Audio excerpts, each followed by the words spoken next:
Hey fellas, welcome to part 2 of Testors 148 scale SR-71 build. Excuse my daughter, she's playing her trumpet upstairs, so I will keep this short.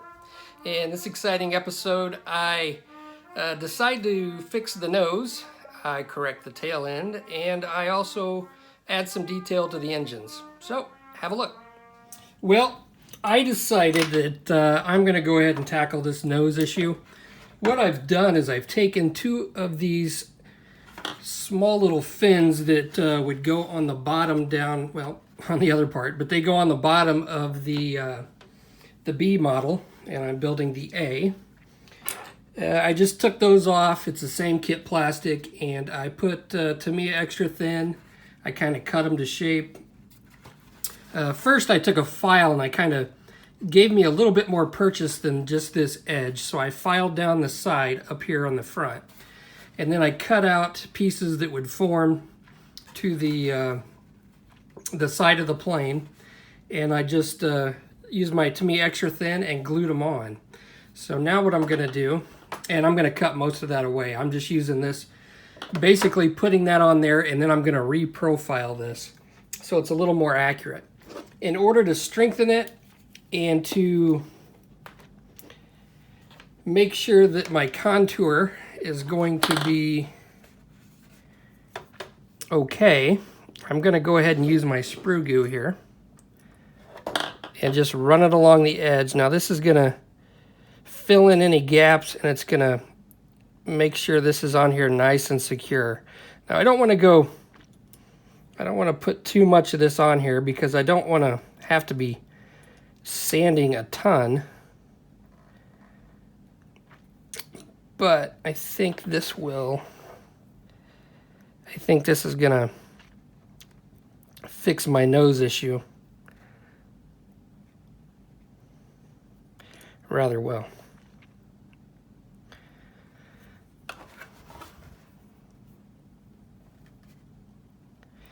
And of course I'm gonna have to come in here and probably fill.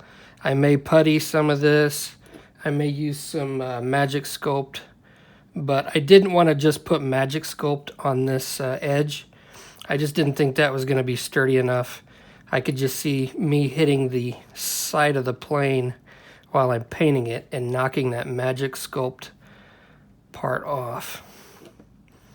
So this is what I came up with. It's one of those things, once you do it, you're kind of stuck. So if it's screwed up, oh well. You can kind of fix anything as long as you got the time. So that's what I'm going to do, and I will let this dry. Then I'm going to come in and I'm going to kind of grind away and cut away and get that profile to be a little more accurate. All right, I've got the nose reprofiled, and there's not much of a difference, but I just took some of that concave surface out of there and straightened it up just a little bit. It's a little bit more accurate. I probably could have went out a little bit farther, but I don't know. I didn't print out blueprints for it. I guess if you really wanted to be super accurate, you could print out a scale drawing and match it up. I just kind of did it by eye. I'm not very good with math and calculating all that stuff. I did take care of the step that was along here, and I rescribed some panel lines. Now the panel lines aren't going to be exact. I did try to get close. I rescribed like a square or a rectangular area around where this camera would pop in and out. I also took care of the step that I had down here along the bottom. I sanded all that flush. You can also see this white stuff. That's my Testors putty. There's a little bit of a step here with the landing gear. To be honest with you, trying to fix that, it's just going to cause a lot more work than what I'm willing to do on it. I also put some Testors putty around here just to fill in those gaps. And the fit's not perfect, but I think once it's painted, that's not going to be something you're going to notice. With the window glass, I sanded those flush because they kind of stuck out proud the way the kit has them glued in. So I sanded these all flush and then polished them to a nice clear. shiny finish. I think that's about it. Oh, there was a step here along this joint, and I also sanded that flush and did some rescribing. So basically my entire day yesterday was taking care of the seams and any places where it wasn't really flush, and taking care of the steps, and then polishing out the glass, and then rescribing some of my lost panel lines. Now I may come back in here and rescribe some more panel lines once I get the primer on. With this black color, it's kind of hard to tell where I got errors, and I was going to scribe some panel lines along here, but I think they might have gotten lost in some more sanding. So we'll just see how that looks once I get gray primer on it. Now the next thing I want to do is I want to cut off this tail end. Now if we take a look here, it doesn't fit real well, and when I attempted this kit a couple years ago, I also found this to be the case, that these didn't line up, which if you're just going to finish it like they have you make it in the instructions, you could just sand that off. But in the real thing, I believe this is a fuel dump, and there's an opening here with 2 slits. So what I'm going to do to handle this is I'm just going to take my razor saw, and again, I'm not doing any measuring. I'm just kind of eyeballing it based on my pictures. So I'm just going to take my razor saw and cut just a little bit off this tail end here.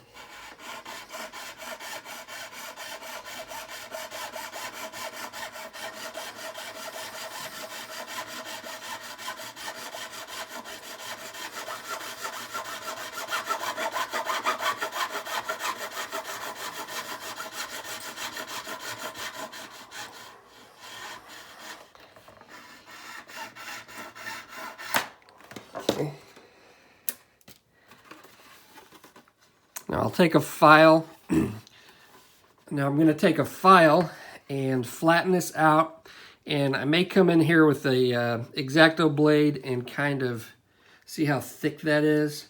I'll probably take some of that out. I may even take a Dremel tool and thin the wall edges out so it's a little bit more realistic, because that is just way too wide right there, or too thick. So I'm going to get to filing this and then clean that out, and then I'll show you how I put in the little fins or walls that go inside the fuel dump. Okay, now I've got the tail end done, and I just took my Dremel tool here with one of my little diamond burrs. I used the real thin one on the end, and just went in here and routed this thing out and thinned down that wall. And then I took an X-Acto blade and kind of cleaned it up a little bit more. Then I took my real thin plastic card, this real thin paper-like stuff, and I cut little triangular type shapes and stuck it in there with a tweezer, so where the larger end is towards the front of the plane. And I just pulled it out until it stopped so I could get it even, and glued it in with some Tamiya Extra Thin. Once that's set, then I just cut off the ends that were sticking out, and I've got my tail end fuel dump. So there we go, simple as that.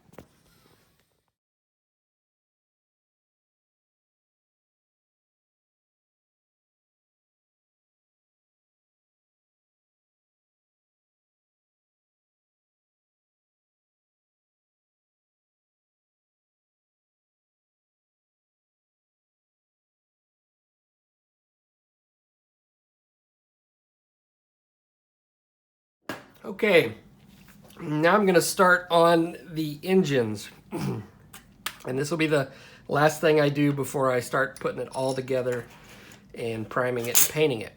Well, I had started on a kit just like this a couple years ago, which I abandoned, so I've got extra parts. So you may not have that option, but in case I mess up, I know I've got extra.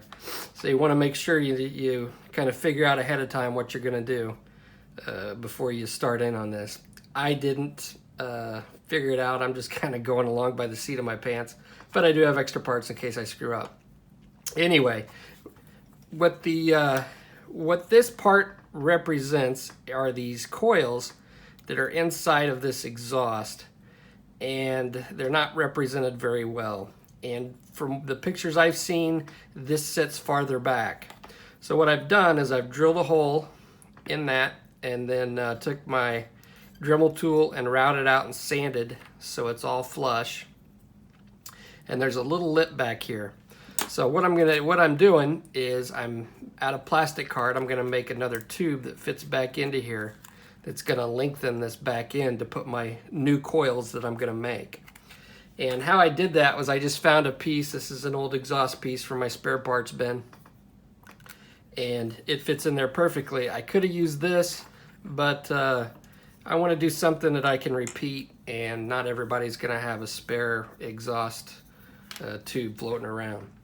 So basically all I did was I wrapped around this 0.01 millimeter plastic card, the real paper thin stuff. I just wrapped around this tube, put my Tamiya extra thin right along there, and then taped it. And you can actually leave the tape on here like I'm gonna do, because it's really not gonna matter. And it's gonna be back far in the engine anyway, so you're not gonna notice any seams. But I glued it, taped it, and left it on there. And this fits right in this lip, just like so.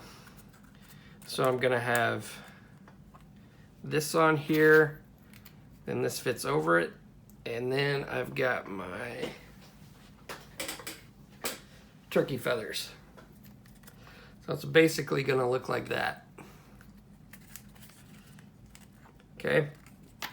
I'm gonna put my coils that I'm gonna make back inside of here, but I need something behind it, and the pictures I've seen kind of have something similar to this, and this is a part that I got from my spare parts bin as well. You may not have any lying around, but if you build enough kits, you're gonna gather up spare parts. Keep all the parts, especially things like stuff that goes into engines and exhaust, because those always come in handy. But I will put this back in here, and it doesn't quite fit. So what I'm doing is I took a little bit thicker plastic card. I think this is 0.03 millimeters. And I cut out a section like this. So basically what I'm gonna do is I'm gluing this down, and I'm gonna create a back for it.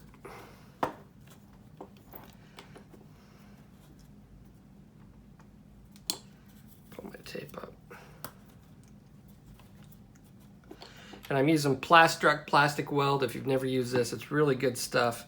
This white styrene, I've always had trouble with it being real strong, but this seems to work really good on this white styrene, and it dries fairly quick and gives it a nice bond.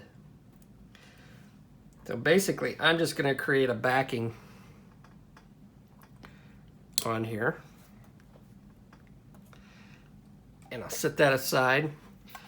Now what I can do is once this dries, I'll just cut around this, and you're not gonna see it anyway because it's gonna be inside the body of the plane.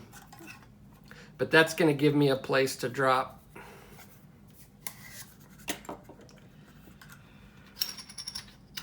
this back piece with my coils down in there, just like so. And then I will take this part and glue it in, and then I can insert this along with the coils into the plane. That's my solution that I've come up with. Now I think what I'm gonna do with the coils, and I haven't quite figured it out yet, but I've also got the spare ram jets from the other kit, and I think I'm probably gonna use lead wire and wrap it around to try to mimic those coils. And you'll see what I mean, because I'll throw up a picture right after this so you can kind of get an idea of what I'm going to be doing. And it's going to take a little bit of experimentation, but we'll see if we can get it to work.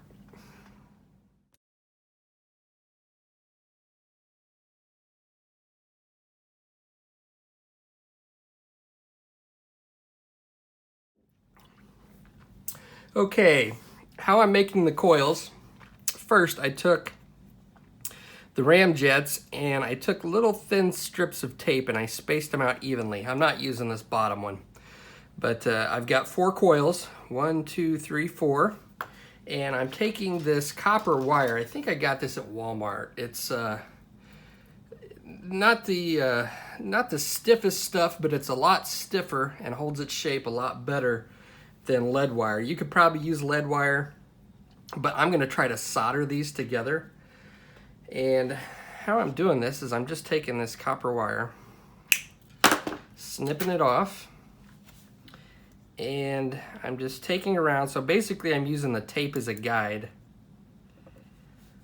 for sizing, and it's kind of like I would assume like sizing a ring. I'm just folding it around, and it does hold its shape pretty well. There's a little bit of springiness, and I don't know if you heat this up it would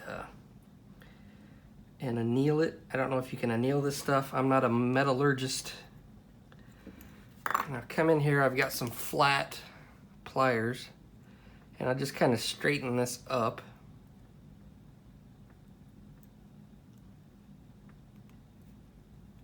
So I just come along here and size it.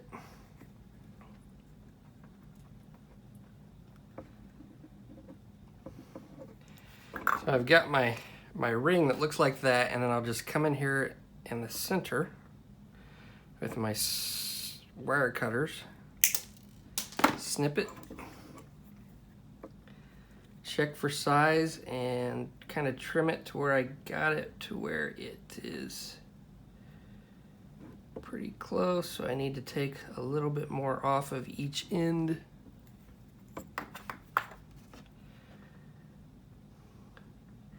And I don't work with this stuff very often. In fact, I think I got this wire a couple years ago and I hardly ever used it. It's just really hard to work with. Usually I use lead wire.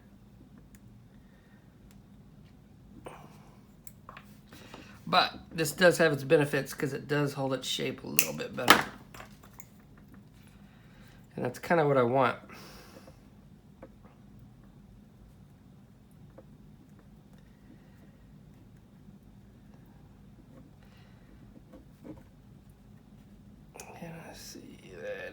Pretty darn close. Okay. And I've got one more to do, the top one. I'm going to go ahead and size the top ring, and then I will solder these things together. And then we'll come back, and then I'll put posts. I've got 7 posts to put in. 7 posts to be accurate, that kind of hold it together, kind of like the framing. I may or may not use 7, just depending, but I guess if you want to be super accurate, that's what you would use. But we'll see when we get there. And I've got some little bitty brass tubing that I'll probably use for that. And I'll put it on here and use this as a jig and super glue those on there. So that's kind of where I'm at, and we'll be back in a sec. Okay, now I've got my ring soldered, as we can see here, and it's actually pretty strong. Now what I've done is I've sanded these and roughed them up because it's going to be metal on metal, and it's kind of hard to super glue. I can't solder them because it's up against this plastic. I don't have any other jig. It'd be okay if you had a metal jig, you could solder it together. But in this instance, I'm just going to have to use super glue. So I've sanded them and cleaned them with acetone. I'm going to put them on here in their respective spots, get them lined up, and tape them. And then I'm going to glue them together with the framing. Okay. So let me get some tape and get these lined up.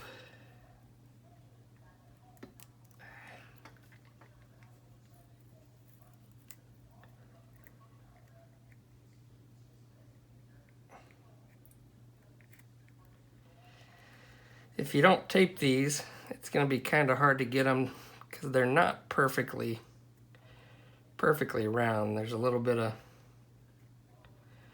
awkwardness in them. So if you don't tape them down, probably not going to stay put.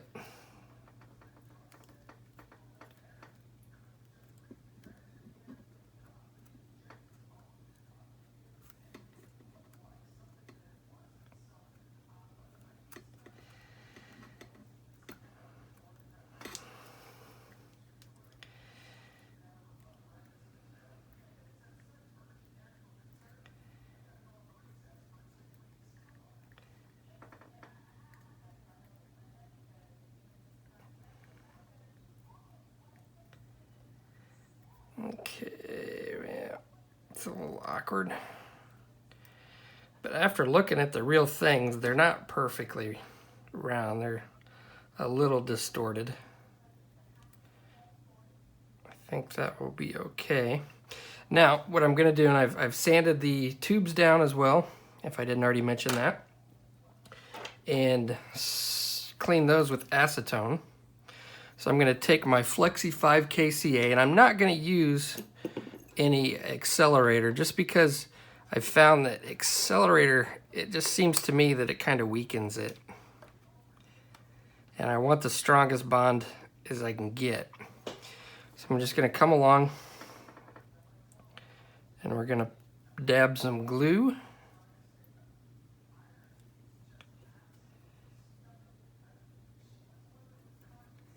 Right along each one of these.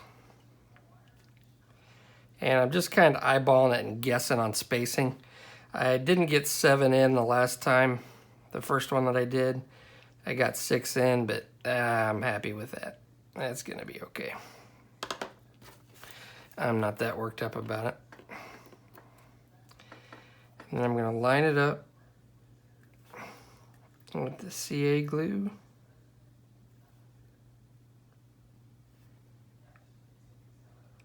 Just like so. Ah, darn it.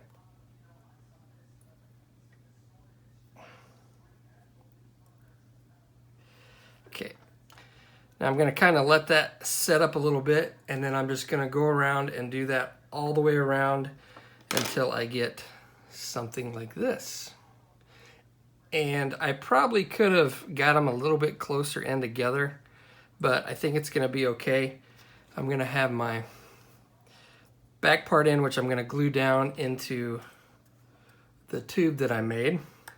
And then I will put this in on top, and it's going to give you that little deal, which it's going to be a lot more accurate than what the kit provided. A little bit more dimensional. Okay, now I've got it all together. I'm going to paint these separately. So let's look at the kit parts and how they have it, and the new parts. And I've got my little fans in there. I'd switched fans out. This is a little more accurate. These were from an older kit, and I just kind of shaved down the little nub that sticks out there. So I'll paint these separately, and then I'll just take my new coils and I'll glue them down in here after they're painted. And then that's what it's going to look like. And a little bit better than the kit part. So I appreciate you watching. I hope this helps out if you're wanting to update your SR-71. And catch you on the next episode.